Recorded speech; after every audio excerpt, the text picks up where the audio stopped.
Assalamualaikum warahmatullahi wabarakatuh. Hai adik-adik sekalian, berikut kakak akan memberikan materi sedikit mengenai konfigurasi elektron yang nantinya dapat digunakan untuk membahas materi-materi selanjutnya seperti pembentukan senyawa dan geometri molekul. Baik, kita punya konfigurasi elektron untuk unsur-unsur seperti ini ya. Nah, ini nanti ada di soal. Jadi konfigurasi elektron itu untuk menentukan elektron valensi atau elektron yang ada pada kulit terakhir ya. Nah, ini kita pakai yang kalau kita memiliki nomor atomnya itu kurang atau sama dengan 20, sebaiknya pakai konfigurasi elektron yang sederhana aja yang pernah dipelajari pada saat SMP juga, yakni yang memakai sistem KLM. Ya, ini kulit K, kulit pertama, L kulit kedua, dan M kulit ketiga. Contoh hidrogen ya, nomor atomnya 1, maka konfigurasinya satu elektron tinggal ditaruh di sini. Nah, ini artinya bahwa H itu ada terletak pada periode ke-1. Dari mana satunya? Dari K. K itu adalah kulit ke-1, maka periode 1, sedangkan golongannya adalah golongan 1A. Dari mana? Dari sini. Dan inilah elektron valensinya, elektron pada kulit terluarnya. Oke, kita lihat sekarang yang C, 6. Berarti di sini kita taruh 2. Nah, dari 6 kan sisanya 4 ya. Berarti jadi di sini 2, di kulit K-nya di sini 4. Kenapa harus 2? Karena untuk kulit K maksimal hanya bisa ditempati oleh 2 elektron. Jadi di sini 2 elektron. Sedangkan kulit L itu maksimal 8 elektron. Ya, kulit M itu 18 elektron. Oke, sampai sini ya, bisa dipahami. Oke, nah sekarang berarti di sini si atom C itu terletak pada periode 2. Kita lihat KL ya, berarti ada di kulit L, berarti kulit kedua. Golongannya adalah golongan 4A. Nanti kita akan fokus kepada elektron valensinya yang 4 ini ya. Oke, sekarang CL gimana? 2. Ini 8, nah, baru 10 ya, sisanya 7 kan, nah, taruh di sini 7. Oke, 2, 8, 7, berarti ini periode 3 golongan 7. Oke, kita lanjut. P 2, 8, 5 ya. Oke, sedangkan O 2, 6. Oke, sekali lagi penekanannya adalah pada elektron valensinya. N itu Cl itu 7, kemudian P itu 5, O itu 6. Nah, ini yang harus kita perhatikan baik-baik. Oke, misalnya nih si P ya, yang tadi adalah elektron valensinya 5 ya, berarti dia terletak pada golongan 5. Dia mau berikatan dengan Cl ya. Nah, kita lihat P itu golongan 5 ya, akan berikatan dengan Cl. P golongan 5 karena memiliki 5 elektron valensi. Cl itu golongan 7 karena memiliki 7 elektron valensi. Ya, ada ketentuan seperti ini. Kalau kita punya unsur yang golongan 1A, dia akan membentuk ion plus 1. Kalau 2 plus 2, kalau 3 itu plus 3. Gitu ya. Nah, tapi kalau dari udah lewat dari 3, 4A misalnya, ini harus dikurangi 8. 4 dikurang 8 jadi min 4 gitu ya. Oke, 5. Nah, 5A berarti kita punya 5 dikurang 8. Ini nanti mentoknya di 7 ya, 7A. Kalau 8 dia tidak bisa karena dia golongan gas mulia stabil, jadi tidak berinteraksi sama unsur lain untuk berikatan. Kita punya 7 kurang 8, maka jadi X-1. Oke, kita lihat P golongan 5A jadi min 3, ketemu Cl min 1. Nah, ini kita silang. P nya 1, Cl nya 3 gitu ya. Nah, berarti ini yang disebut sebagai atom pusat karena jumlahnya lebih sedikit, cuma 1, jumlahnya Cl nya ada 3. Jadi nanti yang akan jadi fokus kita adalah atom pusat ini. Nah, P nya 1, Cl nya 3. Digambarkannya nanti seperti ini. P di tengah, P di tengah, Cl di sekelilingnya. Ya, terserah mau di mana ya. Seperti ini. Kemudian kita lihat P itu golongan 5 ya, golongan 5 ini, maka nanti ada 5 elektron pada kulit terluarnya. Nah, dari 5 itu kita kasih kepada teman-temannya dulu masing-masing 1, 2, 3 ya, karena 5 sisa 2 dong. Oke, nah 2 dibikin berpasangan. Sip. Nah, sedangkan Cl golongan 7, Cl tadi golongan 7 ya, berarti ada 7 elektron di kulit luarnya, kita kasih kepada temannya yakni si P11.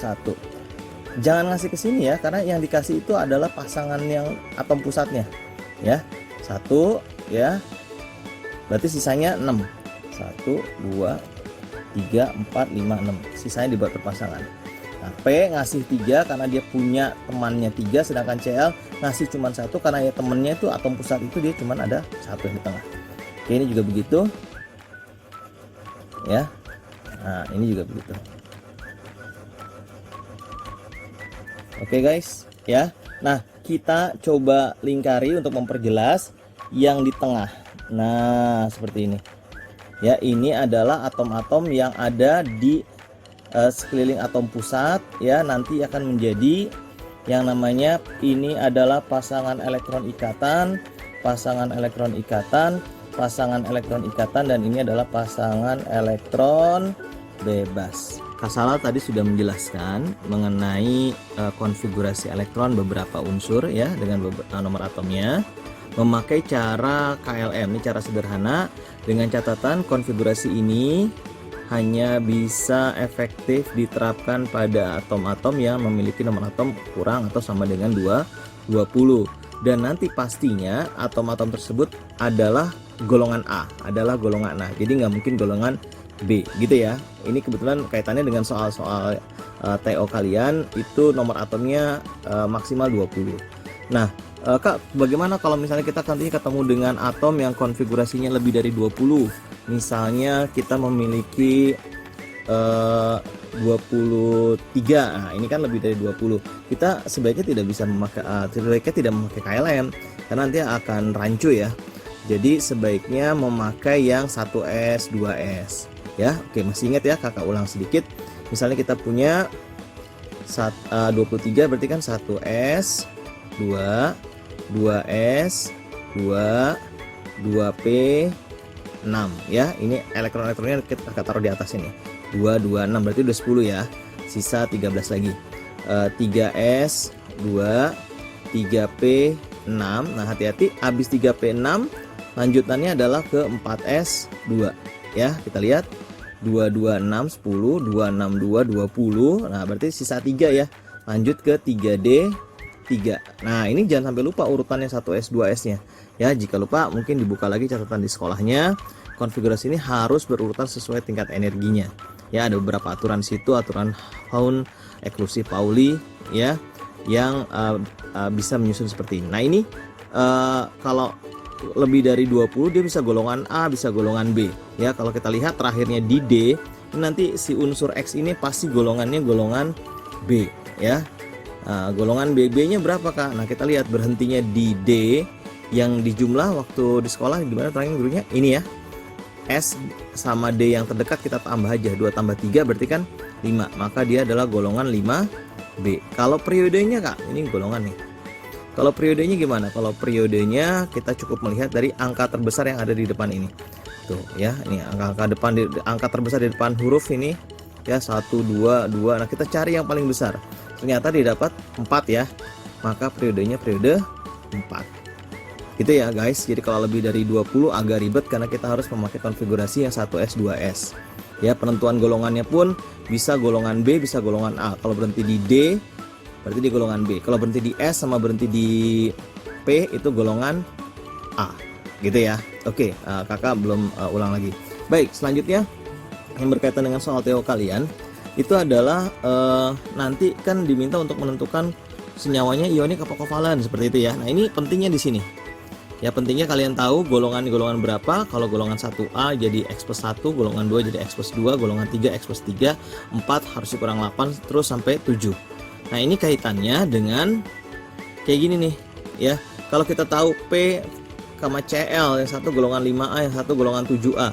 Nah, P nya kan min 3 nih ya. Cl-nya adalah -1. Nah, ini kalau berikatan min sama min, nanti senyawanya disebut senyawa kovalen, gitu ya. Jadi kalau misalnya kita punya sesuatu yang negatif ya, misalnya 2 gitu ya, ketemu sama yang negatif lagi, nah ini pasti membentuk X3Y2. Membentuk apa? Membentuk ikatan kovalen, minus ketemu minus kovalen ya. Kalau misalnya plus Kak, misalnya begini. Jadi kovalen. Nah, kalau misalnya plus ketemu minus, X-nya 3, Y-nya 2. Nah, di bagian sininya sama, tapi asalnya dari plus sama minus, maka dia senyawanya senyawa ionik, gitu ya. Oke, kalau plus ketemu plus biasanya nggak dibahas karena itu masuk ke dalam ikatan logam, ya. Oke, itu penting banget ya. Nah, jangan lupa. Jadi kalau misalnya plus ketemu sama minus, dia adalah ionik. Tapi ada catatan nih, khusus untuk H, kan di nomor atomnya 1 tuh, ya, sama He, ya. Nah, 2, nanti kalau dia terpaksa berikatan, H ini misalnya golongan 8 sih, kayaknya dia nggak berikatan. Ya, tidak bisa berinteraksi dengan unsur lain karena dia stabil. Kalau toh dia terpaksa berikatan, maka untuk ini sama ini sama ini, ya, itu bukan ionik. Jadi pengecualian, ya, dia bukan ionik. Nanti jatuhnya adalah kovalen, ya. H sama He, nomor atomnya dihafal nih, 1 sama 2. Bahkan kalau ini dia tidak berikatan nih, karena dia golongan gas mulia. Gas mulia kan sangat stabil. Ya, ada juga B 3 B agak khilaf nih nomor atomnya, kalau nggak salah si 3 ya. Nah, ini juga bukan ionik, gitu ya. Selain itu dia bisa berikatan ionik untuk yang plus ketemu minus, gitu ya. Oke, nah selanjutnya tadi yang kita mau perjelas lagi adalah ketika kita susun seperti ini, maka atom yang di tengah adalah atom pusat, ya. Kalau jumlah atom yang lebih sedikit ada lebih dari 1 Kak, biasanya sih tidak dibahas. Tetap yang lebih sedikit Kakak anggap sebagai atom pusat, ya. Biasanya akan dibahas, yang akan dibuat strukturnya adalah yang atom pusatnya cuma 1, gitu ya. Nah, kita lihat tadi P golongan 5, maka dia akan memiliki 5 elektron pada keluar. Lihat yang bulat ya, 5. 1, 2, 3, 4, 5. Kenapa kita kasih ke masing-masing temannya dulu? Ya karena kita akan membentuk ikatan. Ngasihnya 1 aja dulu. 1, 2, 3, 4, 5, gitu ya. Nah, terus Kakak lingkarin nih yang atom pusat ini. Biar apa? Biar kita tahu ternyata si P ini setelah kita lingkarkan, kita hitung elektron. Ini elektron ya, elektron yang ada di sekeliling atom pusat ini jumlahnya 8. 1, 2, 3, 4, 5, 6, 7, 8. Nah, ini yang disebut sebagai konfigurasi oktet, konfigurasi yang stabil. Ya, konfigurasi yang stabil. Jadi 8. Kalau menyalahi ini berarti nanti tidak bersesuaian dengan hukum oktet. Ya, tapi ada yang spesial buat hidrogen spesial nih. Jadi misalnya Kakak punya H itu golongan 1 ya, berarti kan dia H plus 1 ya. Cl golongan tadi nomor 17, nomor atomnya tadi golongan 7 ya, jadi -1. Ini kan 1A 7A. Nah, jangan lupa ini tadi pengecualian ya, meskipun plus ketemu min bukan ionik ya, dia dianggap kovalen, gitu ya. H plus 1 Cl-1, H1 Cl1, HCl. Nah, di sini kita lihat H-nya kita ibaratkan atomnya elektronnya adalah X ya. Oke, 1 cuma 1. Cl ada bulat nih. Nah, 1. Sisanya kan ada 7, ada 6 lagi ya, karena dia golongan 7A. 2, 3, 4, 5, 6. Sama ini 7. Ya, kita lihat.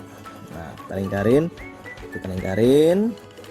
Untuk H ternyata dia kalau kita hitung nih 1, 2 ya. Ini menyalahi oktet dong Kak. Khusus H 2 ini disebut konfigurasi duplet. Ini setara dengan kestabilannya dengan oktet, dalam arti tidak dianggap menyalahi konfigurasi oktet.